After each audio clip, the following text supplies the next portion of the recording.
Pulang ditinggal publish lah saya, sorry. Betul. Ini. Ya salah tuh. Betul, Meh.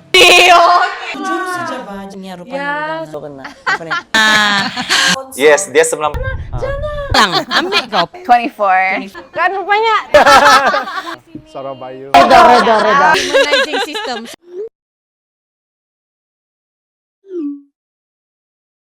Hai, Assalamualaikum. Bersama kita kembali di 2PG Podcast dengan saya, Jana Rahman.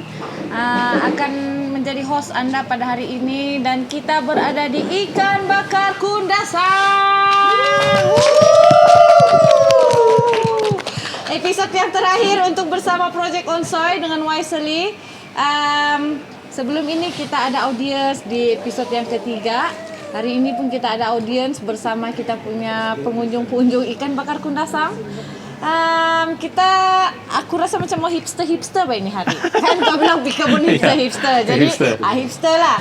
Hipster kita untuk sebenarnya hari ini kita punya kita punya interview, kita punya session hari ini adalah dengan kita punya usahawan tani lah, usahawan tani yang saya rasa sangat popular. Yang FYP sekarang ni di Sabah. Bersama kita Siti Subaila daripada Borneo Fertilise. Hello. Saya panggil dia Bella bersama dengan suaminya. Ada sini. Hello bilang. Oh, hello. Hello. Bersama dengan suaminya Saya Jimar. ada juga, saya ada. Hello, Jimar. Ya. Jimar. Dan di ujung sana usahawan bawang kita Syarizal Deci. Hai. Assalamualaikum semua. Itu, waalaikumsalam. So, Oh, sini. dengar juga lagi. Oke. Oke. Kita punya starting. Seiring dengan kita punya program bersama Onsoy untuk kita bagi awareness program untuk kepada anak muda mengenai agriculture dan sesuailah dengan kita punya host, guest hari ini. So, kita memperkenalkan sedikit, introduction sedikit lah, Bella. Pasal apa yang diusahakan, macam mana dia boleh bermula dan apa nama stage name kau? Kau tahu kan tu stage name? Yang ini. Di sini. Nama popular. Stage name. Di kita punya industri. Okey, silakan Bella. Okay. Hai semua, Assalamualaikum dan salam sejahtera, salam pertanian negeri Sabah. Negeri di bawah Bayu.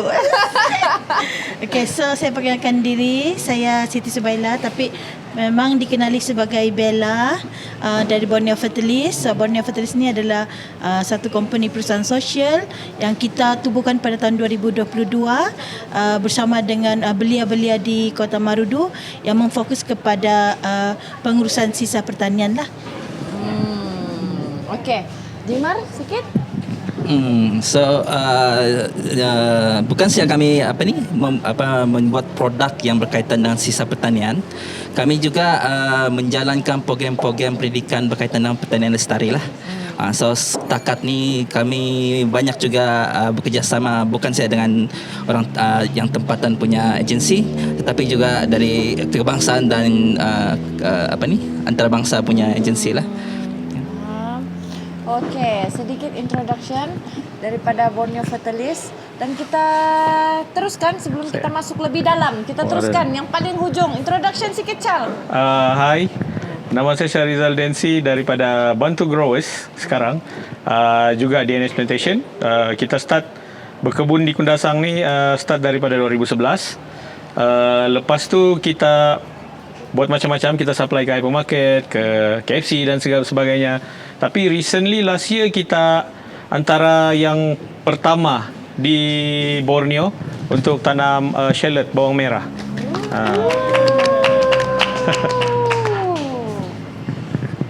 Dan sekarang kita sudah daripada kecil setengah ekar, sekarang kita terus scale kita punya penanaman bawang pergi 5 ekar. Wow, 5 ekar tanam bawang. Ya, bawang merah. Tanam bawang merah. Okey. Kita nampak, kita dengar, wow, kita tepuk tangan. Tapi of course lah, ada cabaran dan mungkin masalah-masalah yang kita perlu tahu juga. Orang bilang selalu orang memandang kita punya apa orang bilang achievement. Wow, hebatnya dia, wow, bolehnya dia, tapi kita perlu tahu juga cabaran-cabaran dia dan nanti kita sambung sikit. Jadi kita teruskan Bella. Bella, SI golongan sasar yang Borneo Fertilist sasarkan nih di mana dan apa dia?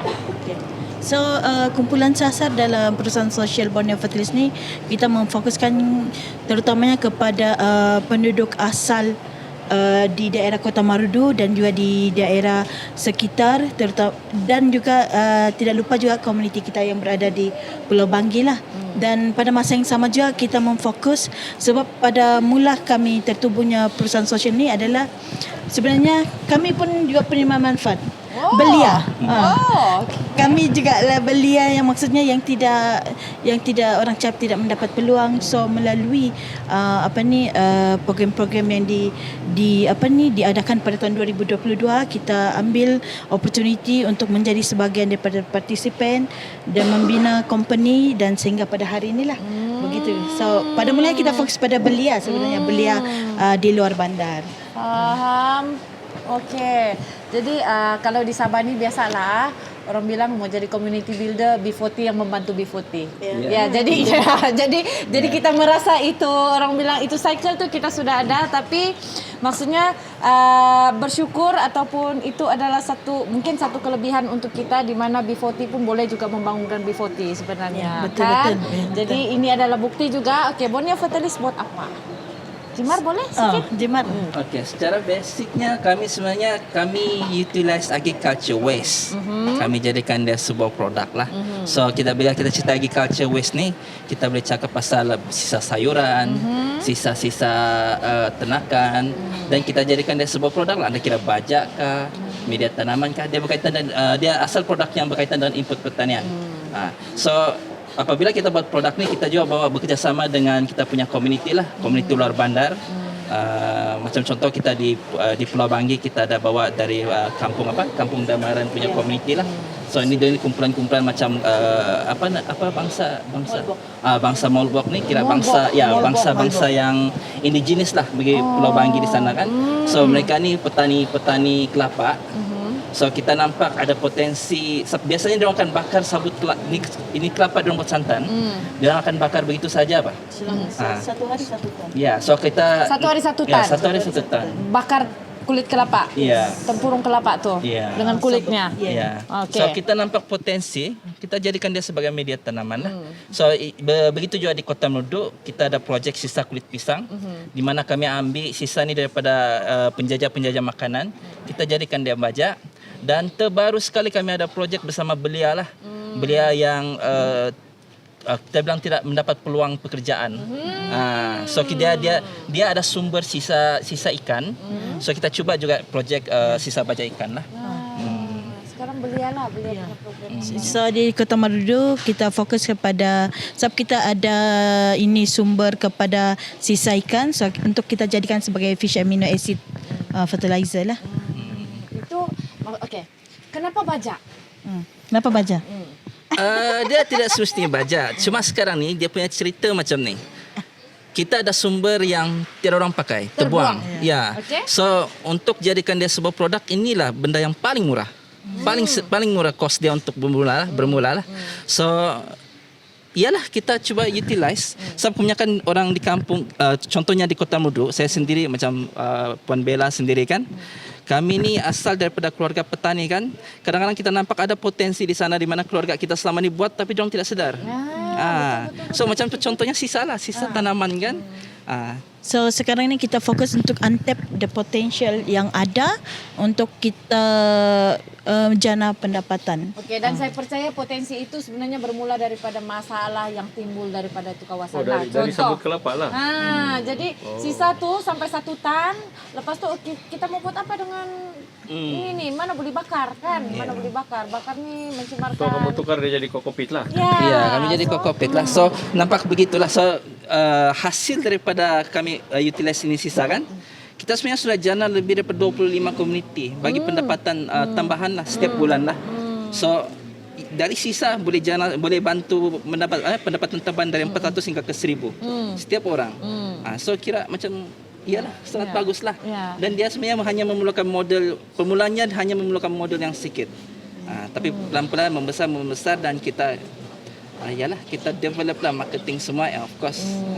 Yalah, memang itu tugas kamu lah kan untuk market, yalah kan. Okey, jadi di sana belia pula sikit belia. Jadi yang projek baru daripada itu ikan macam mana? Apa sambutan daripada belia? Begini, sebenarnya belia ni mula-mula dia kerja dan kami cari pendapatan tambahan lah.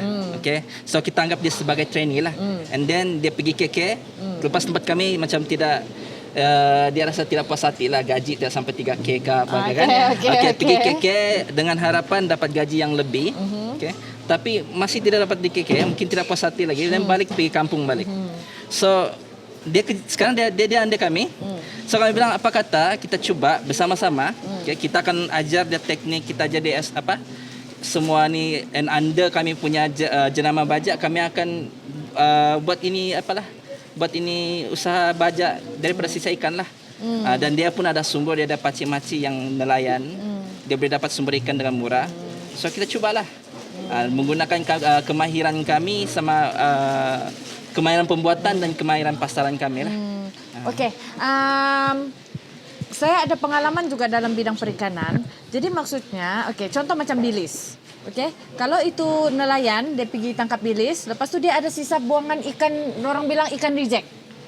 Ikan reject tu dia akan dibuang balik ke sungai. Jadi maksudnya, adakah ikan yang reject itu yang akan menjadi baja, ataupun dia kena beli lagi ikan yang sepatutnya dia dijual di pasar, tapi dia beli sebagai untuk dia punya baja? Macam mana? Cuba. So actually untuk yang buat bajai kan, yang paling penting tengok kualiti ikan tu tersebut lah. So let's say macam dia di pasar, kemudian tiada pembeli. So as long as itu kualiti ikan tu kan, dia tidak banyak lagi telur itu lalat semua kan, dia dalam keadaan yang lebih bagus, sebenarnya itu yang terbaik lah. Tapi sekiranya macam dia dalam keadaan yang tidak bagus, sebenarnya bukan tidak boleh, cumanya kita menekankan kualiti. So macam kalau macam yang kita punya belian di Kota Marudu ni kan, sebabnya kalau di Kota Marudu ikan tamban 1 kilo RM2. So why not kita kasih added value daripada dia jual ikan tamban yang 1 kilo RM2, boleh lebih baik dijadikan sebagai baja, di mana dia boleh jual dalam 1 liter boleh jadi 18. So price dia lagi tinggi dan keuntungan dia lagi berganda lah. Jadi maksudnya kamu ajar untuk orang buat baja. Lepas tu kamu beli itu baja dari dorang, begitu? Yes. Ya, sebab ini yang sebenarnya kami juga dalam masukkan dalam program pendidikan kami. So program pendidikan kami ajar semua orang jenis apa yang baja yang ada sisa, baja sisa yang berkaitan dengan tempat diorang. Contoh di Pitas dengan ikannya. And then di Kuala Penyu dengan bilis. Bilis juga. Bilisnya. So kita cuba cari nilai daripada sisa tu. And then kita latihlah kumpulan sasaran ni, latih dari segi kemahiran perniagaan, tolong dorang bahagian marketing. Even kalau boleh under kami punya brand pun boleh. Tapi kena follow kami punya SOP lah, quality control kami lah. So kali ini kami balik-balik tekankan lah tentang produk hiliran lah. So biasakan kita jual, biasanya petani-petani yang tradisional akan jual begitu siapa? Kan, I mean tanam sayur dan jual sayur di pasar, habis cerita. So di sini yang kita cuba sampaikan kan, produk tu kan dia tidak sampai situ saja. Dia tidak akan, kalau boleh setiap kitaran pertanian tu kan, kalau boleh tiada sisa dia. Dia akan end up circle ekonomi. Itu. Host, ada mau tanya, host? Ya, mau tanya. Ada mau tanya, Jadi host? tu bajak sekarang banyak sudah yang kamu dapat jual? Maksudnya macam mana pasaran dia? Okay, so sekarang ni bajak memang still under masih lagi kira underdog lah dalam pasaran lah. Tapi kami memang supplier untuk kokopit dan beberapa tanaman hiasan.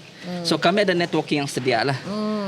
Tapi so, maksudnya kamu buat kokopit juga, kamu buat bajak juga lah. Ya, kokopit kerjasama dengan Pulau Banggi. Jual bunga juga. Jual bunga juga. So ini cerita bunga ya. Ini saya mau bagi pujian sikit dan Puan Bella. Sebenarnya bunga ni mula dari dia tau. Dia start minat sehingga hari ini kan dia sudah ekspor lebih daripada 25 buah negara. Bunga bougainvillea dia ni. Minggu lalu kita hantar Rusia. Wah. So nampak Susah ke proses dia untuk ekspor? tidak senang. juga, yang penting Kamu yang pen- ekspor bunga yang sudah tumbuh tu atau kamu ekspor sudah tumbuh. bunga yang dia punya pucuk siapa? No. Memang rooted plant dan dia memang kita untuk yang dia punya documentation daripada biosecurity Sabah lah. Banyakkah? I see. Banyakkah urusan untuk ekspor itu bunga? kalau biasa tidak sudah Tidak sangat juga. susah ya. Biasa yang penting kita pembeli tu dapat punya, daripada customer punya dokumen, Macam mana tahan sampai Rusia tu bunga tidak rosak kan? packaging. Packaging. Yes. Terlalu lembab tidak boleh.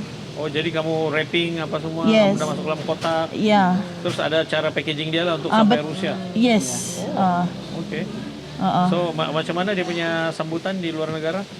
So actually untuk sambutan luar negara mostly kita punya customer ni adalah local customer yang di negara masing-masing adalah pengumpul Bougainville itu sendirilah. Memang dorang Bougainville lover. minat lah. Yes. So macam yang bagusnya kita di Malaysia ini kan kadang-kadang kita ada produce our own variety bah. Yang available start daripada kita yang produce and then kita start untuk kasih spread. So di sana lah yang macam kalau macam sebelum ni kan mostly kalau kita tengok kan di luar negara kan nama banyak ID variety datang daripada Malaysia sebenarnya. Untuk bunga tu lah. So maksudnya kamu bisnes bunga juga, bisnes kokopit juga, secara social entrepreneurship lah. Yes. Lepas tu kamu bisnes Baja dia. baja juga. Baja ni yang Macam bisnes lah. sebenarnya baja ni yang sebenarnya masuk social enterprise dulu. Baja ni yang kami menang Peach Borneo Start apa? Seri. Kulit pisang kah atau kokopit? Kulit pisang. Kulit pisang. Kulit pisang. So maksudnya kamu start baja ni daripada Peach Borneo lah. Start Idea tu dari Seri KBS 2022 Seri punya punya program. program. Di Peach Borneo. No, Seri. Program Under Kementerian Belia dan Sukan. KBS. Oh, Ya. under KBS. Ya. Wah, dahsyat lah dapat grant semua. saya tak pernah dapat grant. So itulah. Jadi maksudnya kamu start dari Peach Borneo, kamu pitch idea pasal baja tu, Baja kulit lepas pisang. daripada kulit pisang. No, Apa kandungan dalam kulit pisang actually yang buatkan dia jadi buat tanaman subur? Okay, actually kan Jap. Ni, sebelum kita pergi Peach Borneo, actually kita pergi SC Summit. SC Summit 2021 kah? 2022. 2022. So dari situ kita dapat info tentang satu pertandingan seri Social Entrepreneurship for Rural Youth under KBS bersama dengan My Harapan dan juga Sinik lah. So di sana kita join competition dan kita menang grant. So lepas tu baru kita masuk pergi Peach Borneo. I see. Idea yang gitu. sama. Oh, idea tu datang daripada SE Summit tu. No. Kami mendapat peluang info tentang pertandingan seri tu di SC Summit. Oh, Sebab pertanian time seri SE kan? Summit tu, Ya. SE Summit tu, dorang ada satu kan dia collaboration dengan My Harapan. Yes. So dorang ada booth di sana untuk Ya. My Harapan punya I see. meja and then information di sana lah pasal seri. Ya. Begitu kan? Idea perniagaan sosial pun sebenarnya bermula dari sana. Kami tidak tahu perniagaan sosial Apa itu yang kamu apa. buat ni sebenarnya kamu tak tahu pun SE sebenarnya Ya. kan? Okay. So sanalah bermula tahun 2022. So kamu balik kamu kumpul kulit-kulit pisang tu lah. Ya. Betul. So Untuk macam mana mau dapat supply kulit pisang yang banyak? okay. So tapi sebelum menjawab yang itu sebenarnya macam kalau tanya kulit pisang tu dia mengandungi unsur kalium yang tinggi lah. Kalium. Kalium yang tinggi. Okey lah. Ya, unsur K. I see. So Dia tu bagus kah untuk baca? Bagus untuk menguatkan buah. Ya, menguatkan buah lah. Dia K yang tinggi buat dia produce iron semua kan, dia boleh absorption of the nutrient di tanah tu lagi bagus. Untuk dia maksudnya tumbuhan untuk yang buah sajalah. Tidak semestinya, tapi kau mau kasih keras kan? K itu kan kalsium kan, macam je orang bah minum kalsium. Kalsium kah? Kalium. Kalium. Ya, kalium baru kalsium. Ya, tapi actually dia bila tinggi K, plant tu akan absorb lagi banyak nutrien yang ada di tanah. Ya, begitu. So dia membantulah, ya. Membantu menguatkan buah dan imun untuk Ya, buah ya. jugalah supaya dia lebih Ya. tahan lah. Dia jadi maksudnya dia tumbuhan yang lebih sesuai untuk tumbuhan buah. Ya, Macam ya, lebih kurang lah. terung. Yalah. Macam begitu. Ya, Ya. terung begitu. Sebab Cuma kita dalam baja ni kita ada buat formulation yang dia bukan fokus kepada K sahajalah. Dia ada fokus kepada N juga. Tapi kamu ada campur Nitrogen. bahan-bahan lain juga lah selain Yes. daripada Ya. Ada. Sekarang pun sekarang ni kami sebenarnya masih lagi under development apa ni ini baja. Dia terus apa? Sorry. Sorry. So ini dia still in the progress file R&D tapi sudah jual lah. So yang terbaru pun kami cuba bekerjasama dengan Universiti Malaysia Sabah lah. Dengan diorang pun apa ni? Tapi saya tidak boleh sebut, saya rasa belum sign MOU. Ya itulah progress. Ya. Tapi menjawab kepada soalan tadi kan macam senang kamu dapat. So actually di Kota Marudu selain terkenal sebagai penanaman jagung, kita terkenal juga dengan penanaman pisang Sabah.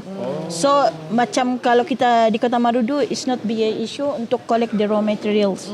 Sebab itulah raw materials tu memang ada tersedia sana, cuma mau buat atau tidak, mau collect atau tidak. Okey, bermulanya idea. Keluar. Jam. Apa saja dia host? Bermulanya idea untuk kulit pisang tu macam mana? Okay. So sebenarnya macam tadi Jimor sudah perkenalkan, kami ni sebenarnya dari kecil kami ini membesar dalam keluarga petani. So petani dan peternak. So sebelum ni kulit pisang ini kita ambil ini untuk bagi makan kambing, bagi makan lembu. Dan pada masa yang sama kita memang dalam bidang pertanian, kita sambung dalam pertanian, so kita combine. Kita memang tahu ada potensial dalam sisa kulit pisang itu, dan kita nampak sendiri macam kebiasaan kan, itu kulit-kulit pisang dibuang terus pergi tong sampah, pergi parit longkang. So macam dia macam yang kita tahu sudah itu, kenapa kita tidak boleh utilize and form kepada fertilizer. So di sanalah starting lah. Tapi Tiada, saya mau sejak buat shout out. So tadi gua sebut Sinik kan. So kita mau shout out to Sinik sebab banyak support social entrepreneurship di Sabah ni. Ya betul. Thank you so much. Kalau kepada penonton 2PG yang tidak tahu, Sinik adalah Sabah Creative Economy and Innovation kan. Yes. Ya, so saya rasa banyak social entrepreneurship dan startups di Sabah yang benefit from Sinik punya effort. So itulah kita kena bagi shout out dan thank you so much. Respect lah. Terima kasih sini. Kalau mau pergi Sinik, kalau mau pergi Sinik dia punya office di KKIP. Ya, KKIP, di sana, dan dorang ada buat sandbox. Dorang ada buat sandbox di KSTI. Ya. Lepas tu kepada usahawan-usahawan pemula jangan malu, boleh approach lah Sinik di kalau kamu ada ide yang bagus, boleh approach Sinik. Dorang boleh membantu dari segi nasihat, khidmat nasihat pun boleh. Hala tuju. Saya pun actually baru-baru dihubungi Sinik dan dibagi banyak idea lah, kami boleh collaborate in the future. Ya. So, kau lagi soalanmu? Apa lagi? Aku mau soal. Kamu dah mau soal si Cangka? Begitu kan dia punya format sekarang. Ini tidak format sudah. Ya. Sudah dia berhabis tanya kamu kan kamu. Ya, kamu nak tanya si Cal. Tanya apa pasal bawang? Kau yang pandai ni, benar-benar ni kan bakat jadi MC. Ya. So kan Tuan Syarizal. Tuan lagi ya. So boleh cerita sikit tu yang pasal macam bawang dan begitulah.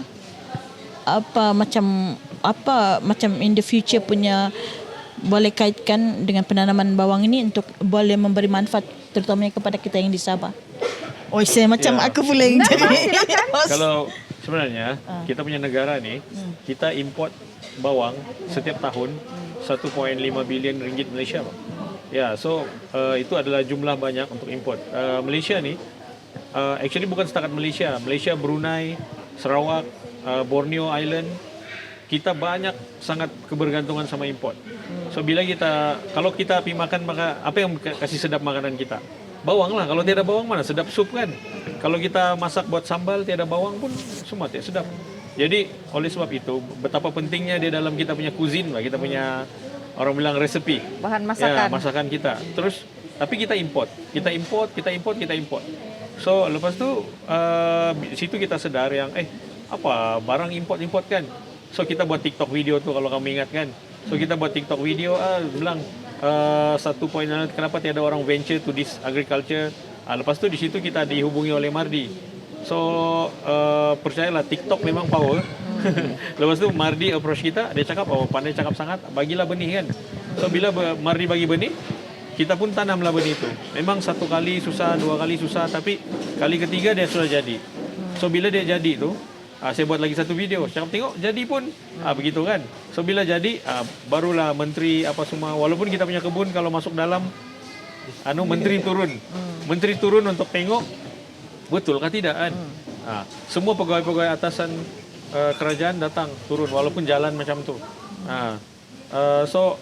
Itu just kita mau show to the kampung people yang sebenarnya walaupun di pedalaman macam mana pun itu benda boleh jadi. Dan satu lagi, bawang ni kalau kita sudah keringkan dia tahan lama bah. Dia boleh tahan sampai 3 bulan. Tahan sampai beberapa bulan-bulan kalau cara penyimpanan dan pengeringan itu betul. Dia tidak macam sawi. Contohlah orang kampung, dia bawa sawi daripada kampung, bawa keluar 1 jam, dah buruk sudah. Layu sudah. Layu sudah. Tapi bawang ni tahan. Makin kena kering, makin tahan. Asalkan jangan basah. So, mungkin boleh membuka ruang pendapatan baru untuk petani-petani di pedalaman. Untuk dia tanam bawang ni. Menanam benda baru lah. Menanam benda baru yang lebih tahan lama. Dan dia pun tidak terlampau lama macam halia. Kalau halia sampai 1 tahun. Ya, pasaran pun kena bersaing dengan halia China. Kalau kan. bawang berapa? 3 bulan saja. 3 bulan saja boleh Ya, habis 3 sudah? bulan atau 4 bulan setengah kalau daripada seed yang kecil. Ada hasil Kalau daripada bab, 3 bulan saja boleh habis sudah. Ya. So itulah dia opportunity dan dia pun tidak spesifik kepada weather yang macam Kundasang. Dia boleh pergi ke Ningau kah, Yang ke lebih Kota panas. Marudu kah, dia boleh pergi mana-mana.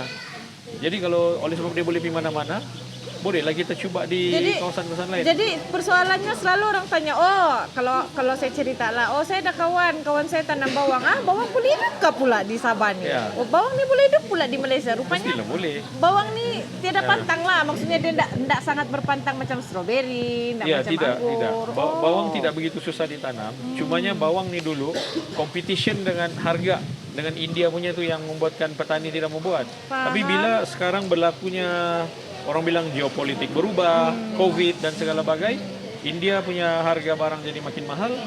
Di situlah opportunity untuk petani tempatan untuk cuma selit masuk produce. lah. Ya, itulah begitulah. So sekarang ni kalau di Malaysia kan, musim bangkari sikit lah kan. Kira kami besar juga lah sebab kami sudah buat 5 ekar. Sebab yang di Perak pun rasanya diorang tidak sebesar yang kami buat sekarang lah. Di Kelantan saya tidak pasti, tapi yang latest pun ada orang buat di Food Valley di Selangor. Tapi kelebihan diorang di Semenanjung, diorang didanai sepenuhnya banyak fund daripada kerajaan bah. Faham? Ya, macam kami ni hanya dapat benih saja daripada Mardi dan adalah baru-baru ni rumah pengeringan. Tapi kalau dengan proper support lagi, mungkin boleh kembang dengan lebih laju lah. Ya. Jadi sepanjang kau punya penanaman nih, dengan agensi lah turun, kementerian lah turun, adakah kau nampak satu potensi ataupun peluang untuk industri penanaman bawang ini akan lebih besar lagi? Saya rasa ada peluang lah. Sebab bila jadi itu orang sudah buka mata lah. Actually barang boleh tanam sini. So saya rasa ada opportunity. Saya rasa kerajaan pun banyak usaha untuk melalui pertumbuhan peladangan, banyak orang mau buat lah. Tapi whether sukses atau tidak sialah. Tapi usaha ke arah tu ada sudah lah. Ya. Kalau saya nih kan saya pandai cakap saja, tapi saya bukan practitioner.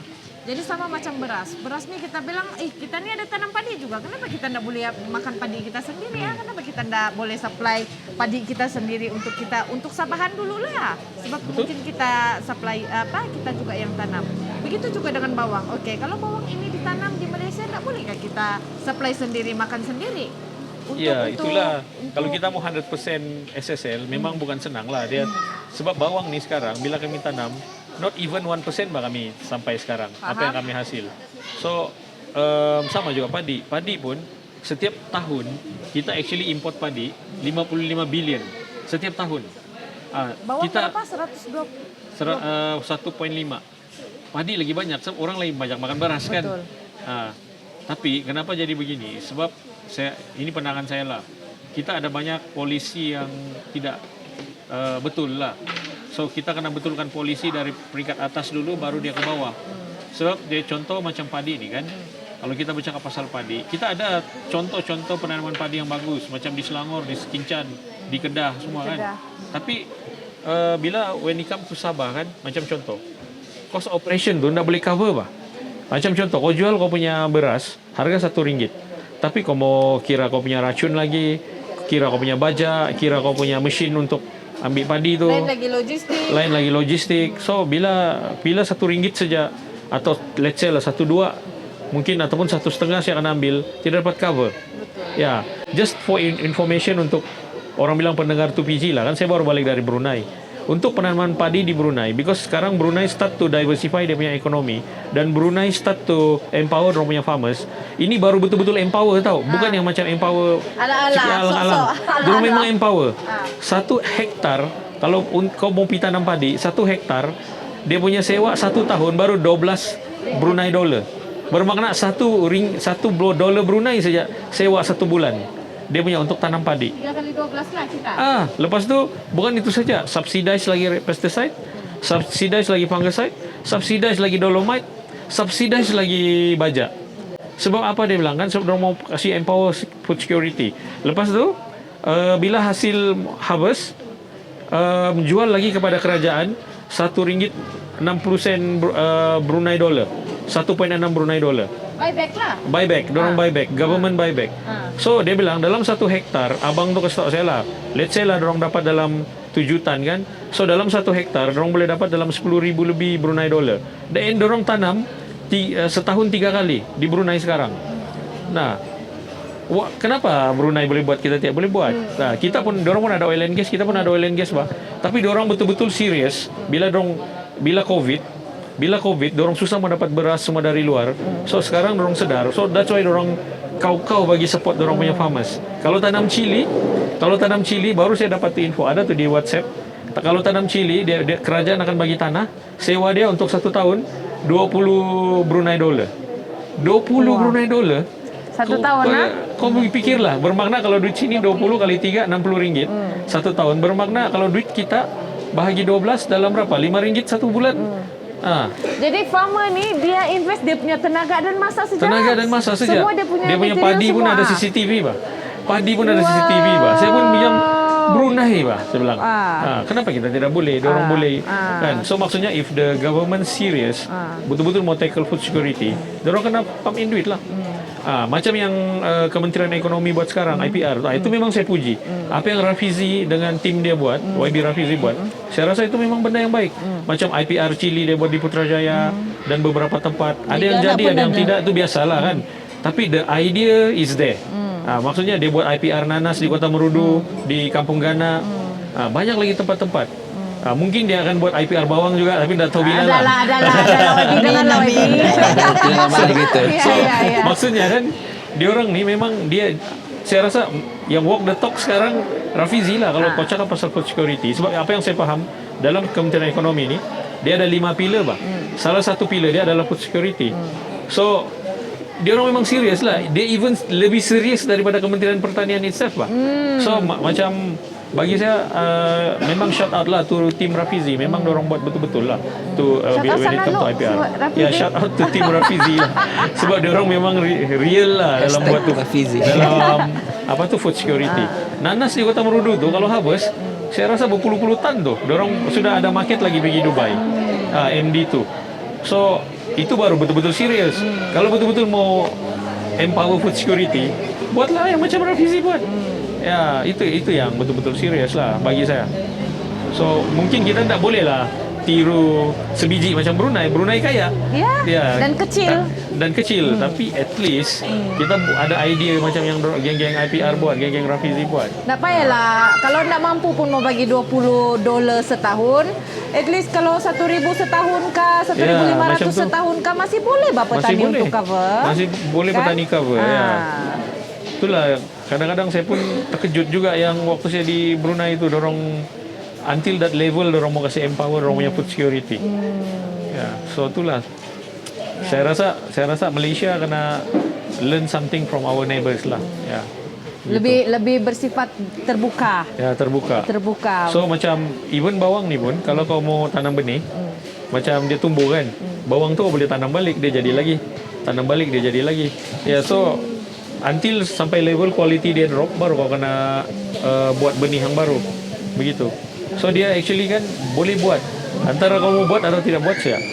Ya, Ya, dibagi bantuan, dibagi buyback Ya, kan, ya. dibagi semua tu, tapi terpulang kepada farmer lah. Farmer mau nampak ini mau buatkah Ya. atau tidakkah? Itulah kalau Ya. food security kita mau. Ni ada bajak sana sini. Ya. Belilah bajak daripada orang. Ah, Saya okey. lagi jadi Okey, MC okey, ya. okey, okey. So contohlah abang kan, abang ada pengalaman sudah bah. Tonton kan. So kalau contoh kita punya petani atau anak muda kan, dia tidak ada tanah yang besar lah. Contoh ada 1 ekar, kadang-kadang tidak sampai setengah ekar lah. Apa tanaman yang boleh yang selamat, I mean dari segi kos dia tidak terlampau tinggi, tapi dia boleh bagi pulangan yang okey lah, boleh hidup. Sebenarnya kan kalau kita mau start agriculture, you need to start with what you have. Kalau kau ada tanah 1 ekar, kau startlah dengan 1 ekar. Kalau kau ada duit 3.000, startlah dengan Ukur 3.000. baju badan sendirilah. Ya, maksudnya ukur baju di badan sendiri. Let's say kok, kadang-kadang orang tanya saya, macam mana mau start ah? Macam mana kau start ah? Ada kebun gini luas contoh kan. Tapi sebenarnya to start, you need to start with what you have. Sama macam macam ada burung Ya. limpas tau kan? Ya, ya. Sama orang bilang macam bisnes-bisnes lain juga. So saya bagi contoh, saya punya makcik lah satu orang, saya punya pakcik antara anak universiti. Apa dia tanam? Dia beli satu tanah, itu tanah tak sampai 1 ekar pun. Suku ekar saja. Dia tanam kangkung. Dia tanam kangkung, ya. Dia tanam kangkung batas tu. Lepas tu kangkung baru 2 minggu. Lepas 2 minggu dia jual. Lepas tu tumbuh lagi yang sebelah batas. Besok dia jual lagi yang batas sebelah. Lusa dia jual lagi batas sebelah. Dia pernah putus. Dia tak jual putus kangkung. Kangkung ni 1 ikat RM1 siapa? Ah. Tapi kalau hari-hari 100, satu 100 bulan kali. 3.000 juga. Ya, betul. Itu setengah suku ekar nih, tanah suku ekar. And then lepas tu, itulah saya cakap, apa alasan kita? Ni orang tua Ben ni. Terus dia ada duit, dia ada apa? Dia pakai Rivo, dia pakai Alza, dia pakai. Saya bilang apa alasan kita? Dia buat batas saja. Tiada tanaman lain, kangkung saja. Terus rasa macam mau balik Ya, kan. Maksud saya, tanaman ni dia ada jangka pendek, jangka panjang. So kamu pilihlah. Kalau kamu punya budget untuk jangka pendek, buatlah jangka pendek. Begitu. Kalau budget kamu jangka panjang, buatlah jangka panjang. Ya, masalah kita bang kan ada pemuda. Diorang semua terlampau cita-cita tinggi bah. Ya, mau tunggu dana, and then kadang-kadang pinjam duit mau beli rumah hijau buat terus tanam lada besar-besaran kan, mau cepat dapat duit. So ya inilah masalah, dan tiba-tiba ada masalah dia terus down, tidak boleh bangun balik. Ya, itulah itu. Kebanyakan kita kadang-kadang dimomokkan yang kalau kau mau maju kau kena fertigasi, kau kena hidroponik, kau kena ini. Sebenarnya tidak, asalkan kau dapat jual dan kau dapat kira kos. Oke saja bang, tapi of course modern farming memudahkan lah. Tapi kalau kau tidak modal, buat apa kau buat modern farming yang capex dia tinggi, yang untuk starting capital dia tinggi kan? Pakailah dulu yang kalau Buatlah apa yang ada di tangan, ya, yang kalau simple. mau start, Ya. buatlah tradisional dulu kah? Ya. Kan mungkin lah. Even timun pun 1 bulan saja. Boleh harvest. Boleh harvest sudah. So actually, ya betul lah. Kadang-kadang the challenge is lambakan lah. Kadang-kadang di pasaran tiba-tiba jadi banyak kan.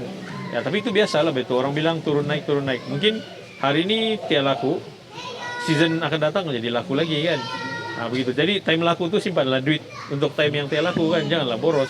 Janganlah hari ini kena harga RM5 terus dapat beratus ribu terus pergi beli kereta mewah kan. Memang sakit lah kan. Ya, mesti mau prepare lah. dengan jiran sebelah bang, keretanya Itulah besar mesti kan. mau prepare lah untuk Ya, apa? Ya. Banyak juga belia yang kami jumpa kan, diorang ada masalah bagian financial punya literacy lah. Terutama financial. sebenarnya yang bagian urus ni diorang tahu, tapi yang set harga.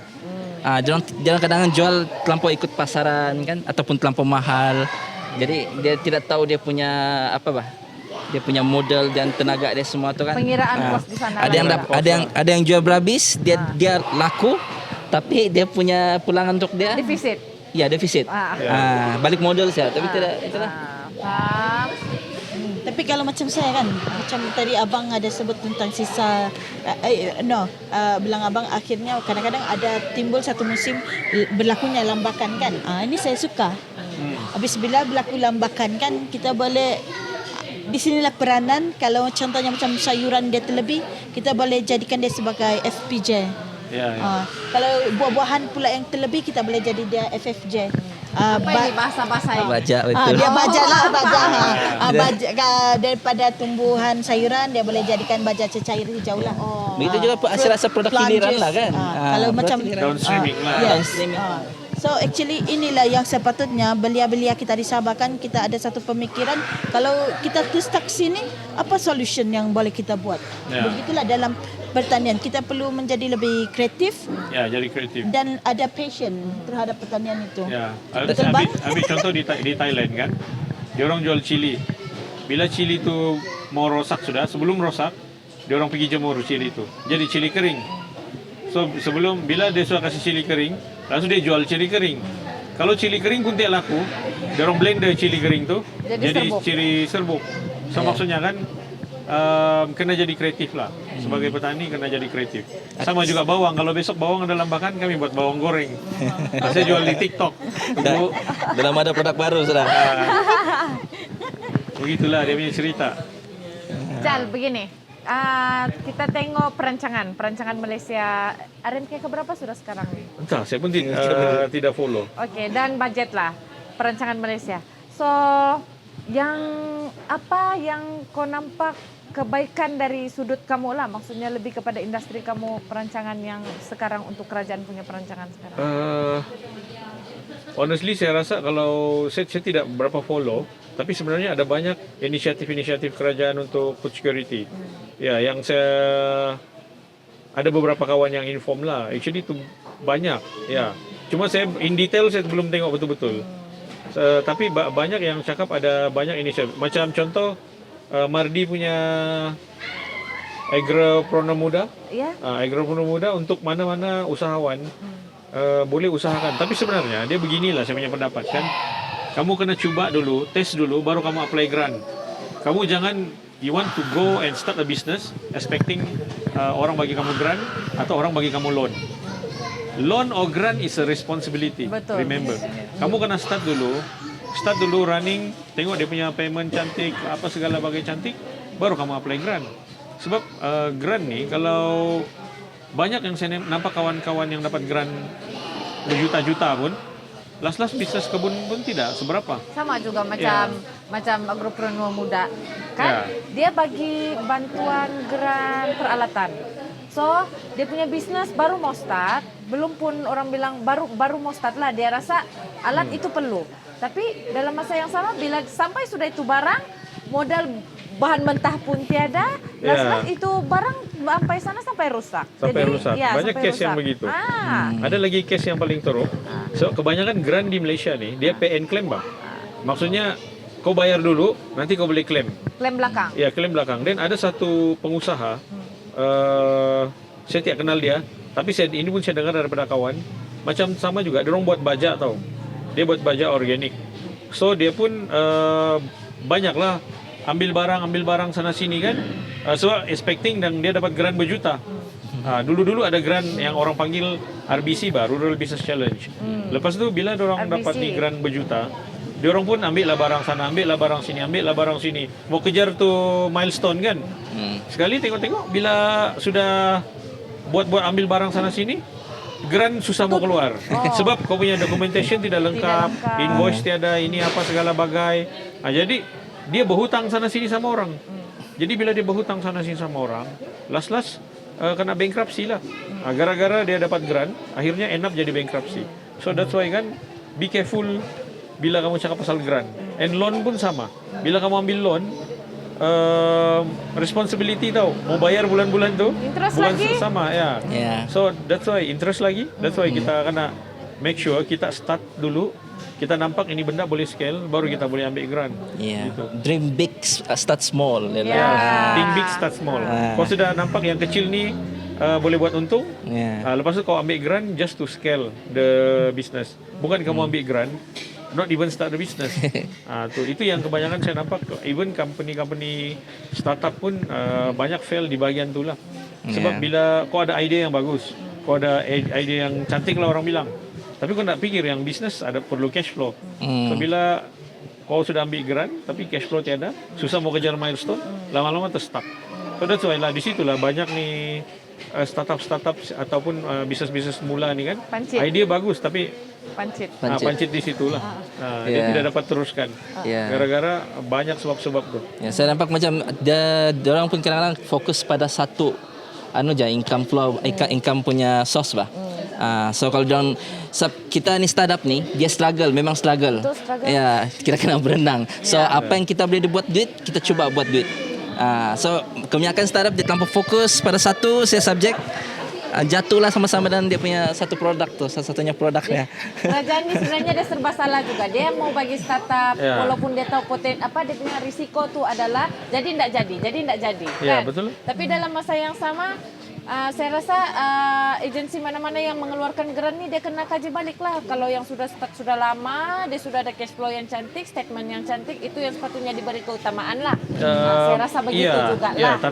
tapi kita tidak boleh nafikan juga idea yang bagus kena juga ditengok. Betul, that's Ya, why. sebab kadang-kadang tanpa idea, kalau kita bagi grant kepada yang sudah established saja, pun susah juga bila yang ni boleh empower kan. Cuma mungkin monitor dia lebih kena monitor sebab banyak yang fail di situ lah. Sudah dapat grant, tapi mau kejar milestone tu dah dapat. Sebab kena monitor ya. lah.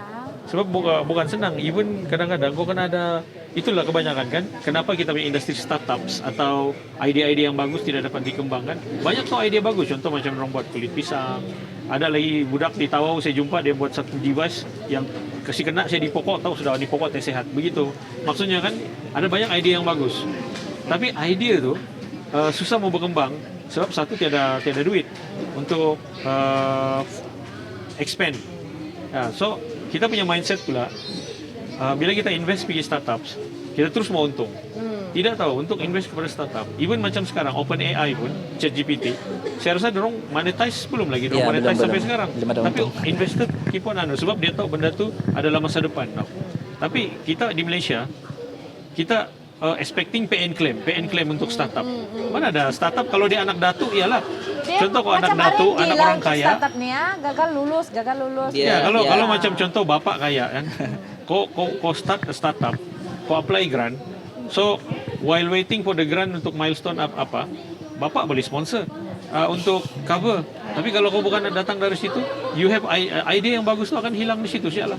Dia akan stuck, mati di situ sial. So kadang-kadang policy maker, pembuat policy ni, dia kena betul-betul turun lah. Dia kena betul-betul revolutionize lebih memahami keperluan di bawah ni. Begitu. Let's say kau mau revolutionize padi kan. Kau sembang lah padi, kita mau buat padi, kita perlu tanah 100 ekar buat padi apa. Tapi kau macam mana? Bila kita tanya macam mana kau mau buat? Oh, kami dapat idea daripada India. Waktu kami pergi India, kami begini-begini. Kami akan bawa expert daripada India. Itulah kita punya mindset tau, kita punya policy maker. Tapi kita tidak sedar yang setiap locality berbeza-beza. Di India, locality dia berbeza. Di sini locality dia berbeza. Walaupun benih yang sama, cuaca yang sama, tanah yang sama, tapi orang dia tidak sama. Culture tidak sama.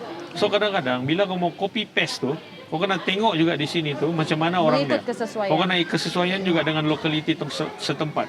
So that's why kadang-kadang kenapa kita tidak berjaya? Sebab kalau kita antar training, kita antar pegawai pertanian yang training di luar. Bukan kita antar petani yang di luar. Macam contoh lah. Ya. Kita mau buat hidroponik contohnya atau kita mau buat padi lah. Kita sembang padi sebab padi yang paling banyak kita import kan. Kita sembang padi lah.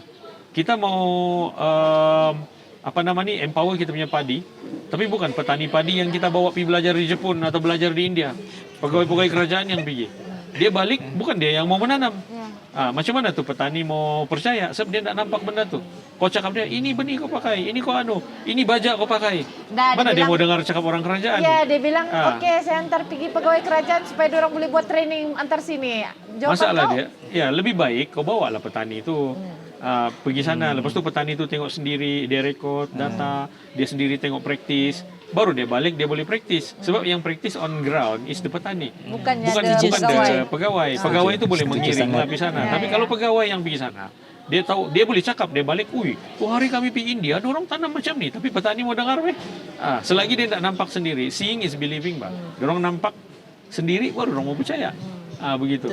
That's why kita punya industri susah mau berubah kalau kita tidak empower the farmers. Food security kita mau achieve SSR 100% ni kena start daripada empowering the farmers.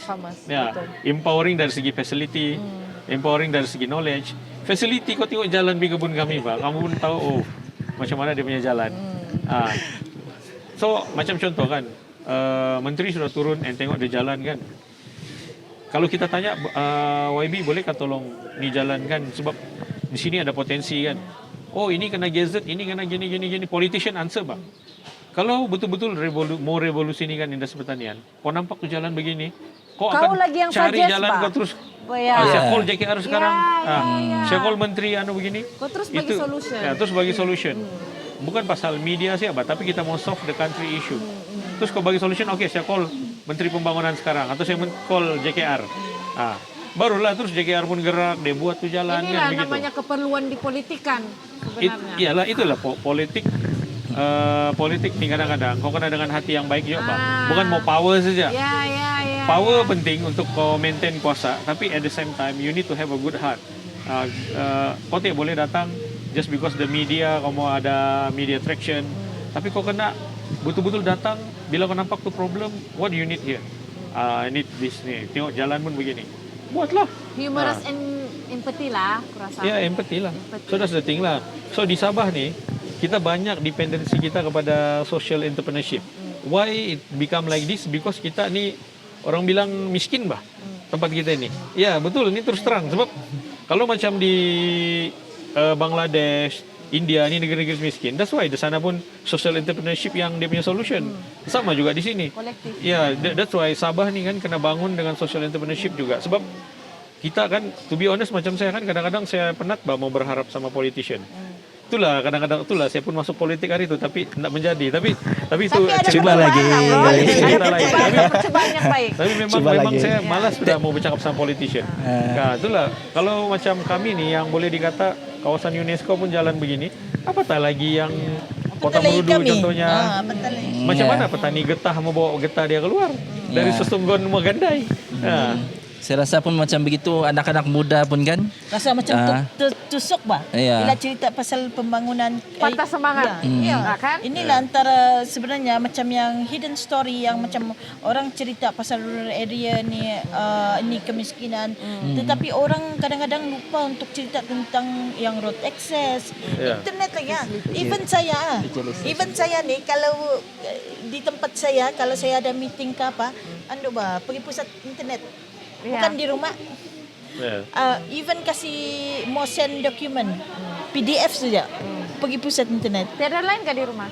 Kadang-kadang ada, kadang-kadang tidak. Dia macam Kalau di Kota Marudu ni berapa jalan jauh sikit tiada internet sudah. Jalan jauh sikit tiada internet sudah. Wah, rasa macam terbakar. Jadi rasanya kita ni sembang-sembang di podcast. Yang sebenarnya isu dia utamanya adalah kita kena settle dulu facility ataupun keperluan yang sepatutnya ada ni baru kau boleh cerita pasal membangunkan lah, memperkasakan lah, mau apa lah, mau itu. So, kita tutup. Sebelum kita tutup, kita tanya dulu, kita ada pesanan untuk anak muda di luar sana sebelum titis-titis hujan dari langit ini jatuh ke kepala kita. Mungkin Ustaz Bella dulu.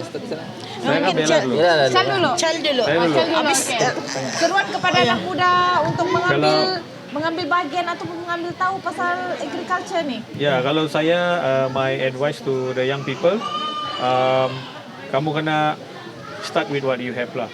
Kalau kamu ada 3,000 di tangan, start with 3,000. Kamu ada 10,000, start with 10,000. Start dengan apa yang ada, buat dulu. Jangan cakap banyak. Idea ada, kalau tidak bergerak pun sama juga. So buat. Orang bilang macam Nike cakap apa? Just do it. Ya, orang bilang buat saja. Lepas tu along the way itu baru kau belajar. Oh ini, tapi at the same time kau kena belajar juga lah. Kena gain knowledge, kena belajar juga daripada orang-orang yang pengalaman. Begitu. Lepas tu kena be humble. So we never know bah. Kadang-kadang kan orang yang kau ingat orang kampung sebenarnya ada idea yang lagi bagus daripada kau yang ada degree. Itu yang saya selalu pegang lah. Ya, so that's why hari ini pun bila saya tahu yang kulit pisang pun boleh jadi baja, something yang memang wow me lah, wow. Wow for today. Okay. So itu je lah. Itu saja. Okay, next. Lagi sikit. Saya pula sama dengan apa dia cakap tadi lah. Mana boleh ikut-ikut? Iyalah kan. So macam abang, ya ini yang kami tekankan juga lah. Memang itu kita cakap dream big and start small. Balik-balik kami tekan lah dengan kami punya pemuda. Dan of course kena belajar ilmu, terutamanya ilmu tentang perniagaan macam marketing and financial kan. Kena belajar. Macam manalah kalau pendidikan tinggi, even sampai U pun, kita kena belajar balik. Mula dari awal balik. Dia cerita yang kita belajar di degree tidak sama dengan cerita yang di on the ground punya cerita. Ya, saya itu sih ada. So daripada saya pula pesanan saya sharing kepada anak-anak muda belia di negeri Sabah, sebenarnya jangan takut dengan kegagalan, tapi takutlah kalau tidak pernah mencuba. Sebab kita tidak akan tahu kita berjaya atau tidak kalau kita tidak try. And second, macam saya selalu ulang, agriculture is not about farming, it's about creativity, it's about innovation, sustainability and also community.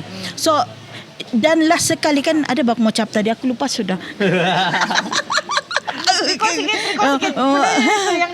Itu je lah. So itulah orang-orang belia di Sabah, kita sebenarnya ada opportunity, just trust yourself. Okey, itu saja. Terima kasih kepada Siti Subaila, terima kasih Bella, terima kasih Jimar makan. Ya, betul. Jimar, terima kasih Chal. Untuk kita punya episod kali ini bersama Projek Onsoy. Kalau kita mau tahu, wahai orang muda, keluarlah sekiranya macam tadi ada 3,000, start dengan 3,000. You can start with small, dream big can, but you boleh start dengan yang kecil-kecil dulu. Dan percayalah, kerajaan sekarang ataupun agensi-agensi kerajaan banyak membantu kita dalam bidang pertanian juga. So di Sabah kita ada sini, kita ada Fama, kita ada Sata, kita banyak platform yang banyak membantu kita dalam bidang pertanian ini. So jangan lupa follow Project Onsoy. Terima kasih Onsoy. Thank you. Boleh juga kita refer kepada episod kita yang sebelum ini. Di sana kita boleh nampak Sinik dan juga Fama dan juga Forever Sabah. So kita jumpa, jangan lupa follow saya. Walaupun saya lama tidak berkumandang, tapi saya masih ada 2PG. Bye-bye. Bye-bye. Assalamualaikum.